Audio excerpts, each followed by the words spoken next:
El nacionalismo mexicano se ha sostenido de mentiras y mitos, historias de cómo héroes derrotaban invasores y daban al pueblo tierra y libertad.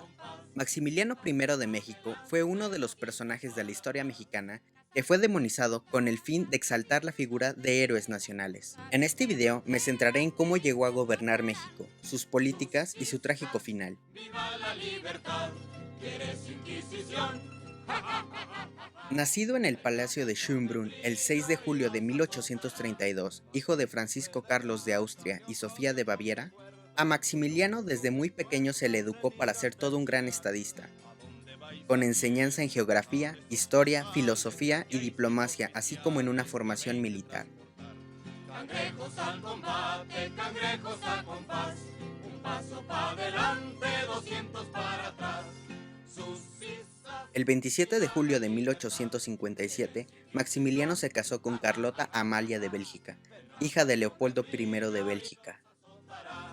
Orden, gobierno fuerte y en Holgorio el jesuita. El 17 de julio de 1861, Benito Juárez promulga en México la ley de suspensión de pagos. México ya no era capaz de pagar la deuda contraída a los acreedores internacionales. Por falta de liquidez, esto se debió a la guerra de reforma acabada ese mismo año, un pobre comercio internacional y una casi inexistente política tributaria. Inglaterra, España y Francia serían las potencias afectadas por esta decisión.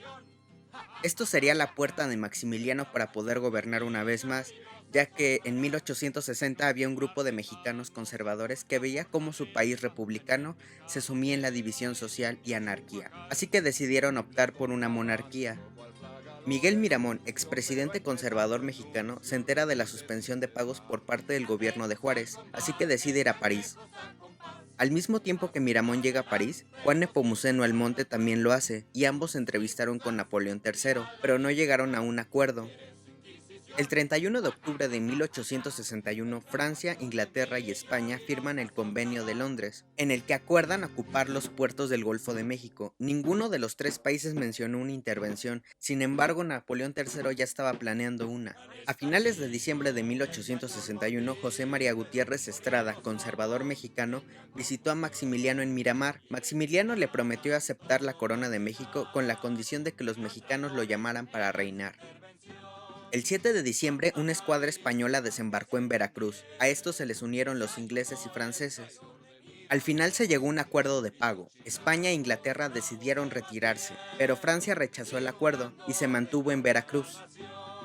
Los verdaderos motivos por los que Francia se quedaba eran intervenir militarmente en México, imponer un gobierno monárquico títere y poner una barrera al expansionismo estadounidense.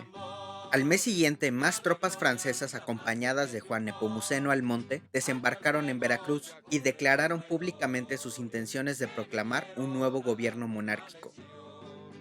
Coronemos a México de El 17 de abril de 1862, los franceses comenzaron su avance hacia la capital mexicana. De las ciudades más importantes a tomar era Puebla, dada su localización. El general Ignacio Zaragoza se preparó para defender Puebla del ejército más poderoso del mundo. La sorpresa fue que el ejército francés fue derrotado entre el 4 y 5 de mayo. fuego ya corren los traidores. Ni vergüenza tuvieron ni pudor. Toquen Diana, clarines y tambores. Un día de gloria, la patria que triunfó. Alto el fuego, ya corren los traidores que vinieron a El 19 de julio de 1863 se proclamaría el Segundo Imperio Mexicano. Se anunciaría que se invitaría a Maximiliano. Monarquistas mexicanos visitaron a Maximiliano en Miramar, con miles de firmas mexicanas pidiendo que Maximiliano tomara el trono, así que el 10 de abril de 1864 lo aceptaría. Maximiliano tuvo que renunciar a sus derechos de sucesión de la corona austriaca. Guajito, ay de mí, dame un traguito para Saliñín. Guajito, ay de mí, dame un traguito para Saliñín. Diz que piensan los franceses. Cabe mencionar que Maximiliano fue engañado al hacerle creer que los mexicanos realmente deseaban una monarquía. La verdad es que un pequeño grupo de personas era el que realmente quería un monarca. La mayor parte de México era indiferente e ignorante ante los cambios políticos. Otro grupo, los liberales, que estaban en el poder, negarían totalmente el apoyo a Maximiliano. El 28 de mayo de 1864, al llegar en la fragata Novara al puerto de Veracruz, Maximiliano ya tendría bastantes favores que pagar. Maximiliano tendría que seguir las órdenes de Napoleón III, ejercer el patronato regio, es decir, tener privilegios otorgados por el Papa, aunque esto significaría seguir sus órdenes, no defraudar a los conservadores mexicanos y poder derrotar a los liberales comandados por Juárez y Lerdo. Dice que unos guajitos vende. Sin el apoyo militar de Francia y de Austria, Maximiliano no podría contra los liberales. Sus colaboradores más importantes serían Tomás Mejía y Miguel Miramón, ambos conservadores. La verdad es que la pareja imperial sería recibida sin entusiasmo en México. Dame un traguito para Maximiliano y Carlota decidieron vivir en el castillo de Chapultepec y arreglarlo con lujos europeos. y le dijo mi De sus primeras políticas fue promulgar el 10 de abril de 1865 el Estatuto Provisional del Imperio Mexicano. Este estatuto era de carácter liberal y garantizaba los derechos del hombre y del trabajador. Curioso es que a pesar de la presión por parte del Vaticano, Maximiliano ratificó las leyes que despojaban de sus bienes al clero. Esto comenzó a deteriorar la relación entre el imperio y la Santa Sede. Aunque se enviaron embajadas para resolver el problema, la hostilidad del clero no cesó.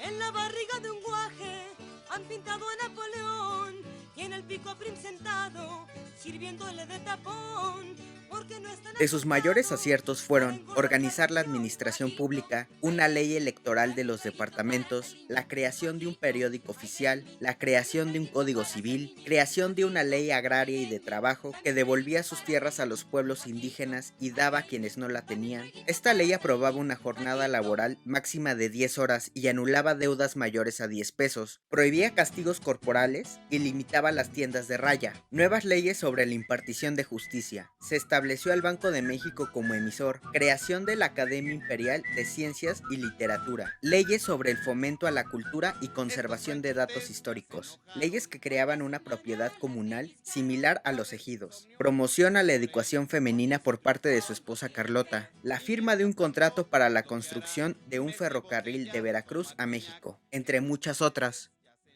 Maximiliano mostraba un gran entusiasmo en resolver la situación social en México. Viajaba por todo el imperio y conocía la deprimente situación de la gran parte de la población. Los hacendados comenzaron a mostrar hostilidad a las leyes protectoras de los trabajadores que Maximiliano tanto apoyaba. Los conservadores cada vez se decepcionaban más de Maximiliano. Sus políticas no buscaban erradicar lo hecho por la administración de Juárez, sino fortalecerlo. Las relaciones con el ejército tampoco eran buenas. Maximiliano criticaba los excesos del ejército y el poco control que tenía sobre este.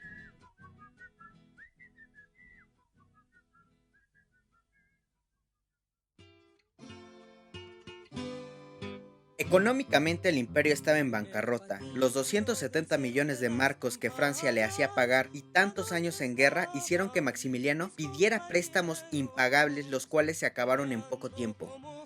La salud de los emperadores fue empeorando. La crisis social y las presiones por parte de sus aliados ocasionaban que la pareja real no encontrara salida alguna. La pareja se vería más afectada con el fallecimiento del padre de Carlota, Leopoldo I de Bélgica, y la abuela de Maximiliano.